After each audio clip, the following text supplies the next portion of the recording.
Hello，大家好。我觉得在这几年比较艰难的日子里，全靠我的小狗欢欢陪着我。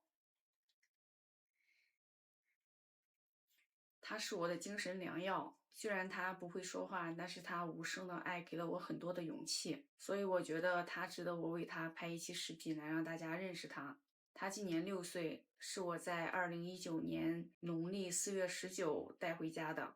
说来也巧。当时他刚满月1天，也就是说他是农历的3月19出生的，跟我的生日一模一样，我也是农历的3月19。在我们中国，日期是分为2个的，一个是农历，一个是公历。后期的视频我会给大家详细的讲一下为什么会分2个日期，为什么会分公历和农历，它也叫阴历和阳历，还有它们二者之间的关系和区别。欢欢是一只小母狗，它不是我买来的，也不是我专门去领养的，它是我姐姐家的小母狗生的狗宝宝，机缘巧合下就送了我一只。还记得我去他们家带它的时候，刚推门进去就吓到它了，它躲在一个角落里，我就过去把它抱在怀里，给它买了羊奶粉，然后带它回家了。到家的时候，我把它放在沙发上，看着这么软糯的小东西，我一时有点不知所措，不知道该怎么养它。我试着给它冲泡奶粉喂它，但是它好像不怎么喝，每天基本上都是在睡觉，而这种睡眠质量给我造成了很多次的误会，就是我总以为它已经不在了。还好慢慢的它适应了环境，它会自己上厕所，它好像总是会有一个意识，就是不会直接在地板上小便，它总是会找一个东西在上面小便，可能也是为了方便我帮它清理。后来慢慢的长大，性格也变得比较活泼，开始撕咬一些它能够得到的东西。它最喜欢的就是咬鞋子和咬我的脚趾头，慢慢的在长牙，咬得还挺疼，甚至还在睡觉的时候把一头扎进我的鞋子里。小狗其实和人们都一样，害怕没有见过的东西。对它们来说，比如一些行李箱啦、毛毯子啦、小玩具啦之类的，有时候甚至防不胜防，没有躲避好，一头撞在了衣柜上。虽然它是小狗，但是它也需要很多的陪伴。我们每次吃饭的时候都会把它关在阳台里，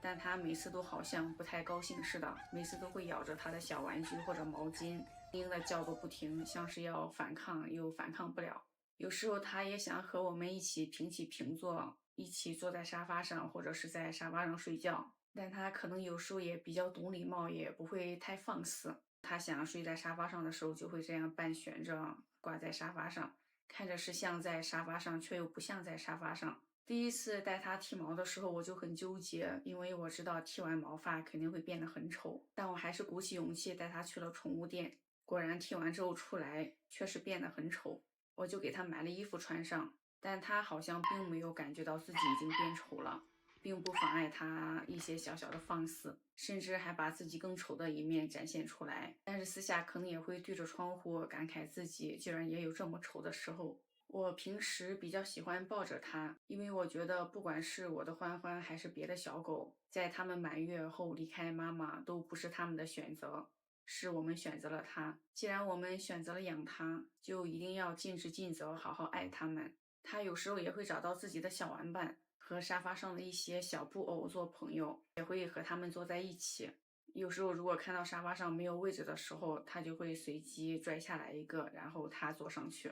他喜欢吃小零食的时候让我跟他抢，因为每次和他抢的时候，我都会假装抢不过他，然后他就会很开心的有一种优越感、自豪感，他觉得像是赢了我一样。有时候真的很搞不懂这些小动物们心里到底在想些什么。我觉得人和狗之间都是相互的，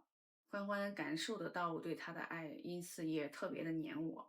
就连我去理发店剪头发，或者是别人抱它的时候，它都会很抓狂，都希望是我抱着它，它就像离不开妈妈的孩子一样。所以我们每次出去玩都是开车，因为在我们国内目前宠物还没有办法乘坐交通工具。我们带它去过武汉玩，带它坐船，带它去古德寺，也去过古都洛阳拍照。狗狗和人一样也会有身体不舒服的时候，有次它吃坏肚子、拉肚子还呕吐，呕吐出来的东西还带有一些血丝，我就赶紧带它去医院看，医生建议要输液。从那以后，我每次只要一下班就立马跑到宠物店陪它输液。那段时间，我每天晚上都会在客厅的沙发上睡觉，陪着欢欢，因为它在治疗的期间，晚上偶尔的还会呕吐，我都要起来帮它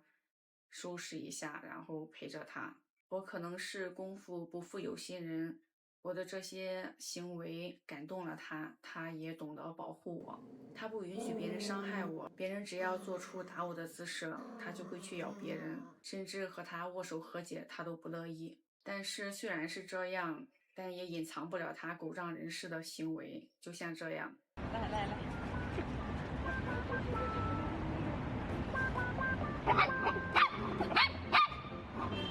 啊，大哥，哇，哎，这不是牛吗？叫啊！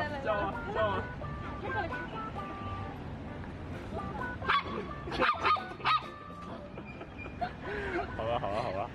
时间在一起越久，我们的感情就越来越深，他也成为了家里不可或缺的一部分，大家都很爱护他。虽然我没有很多钱让他过上很富裕的生活，但是养他是责任，尽心尽力，让他健康快乐的成长就很好了。可能因为是慢慢长大的原因，他也变得比较沉稳。他会自己去厕所拉，还会示意让我跟他一起。偶尔带他出去吃饭的时候，他也会老老实实的坐在一边，不会去打扰其他人，也不会乱叫。我想这可能就是因为你懂他，他也懂你，就像一面镜子一样，映照出我们对待生命、责任与关系的态度。养宠物的过程像一场漫长的修行，它不会说话，却能用一生诠释什么是爱及陪伴，什么是责任及日常。当我们学会照顾另一个生命的时候，也在不经意间重塑了自己对这个世界的认知。或许生命的真谛不在于追求宏大，而在于守护那些微小而真实的瞬间。正如一位兽医所说，我们拯救宠物，宠物也拯救我们。它们的短暂生命像一颗流星，划过我们的天空，留下的是关于爱、失去与成长的光痕。你看，他每天都在我眼皮底下，我依然不知道他从什么时候开始就悄悄长大了。那我们下一期视频再见，拜拜。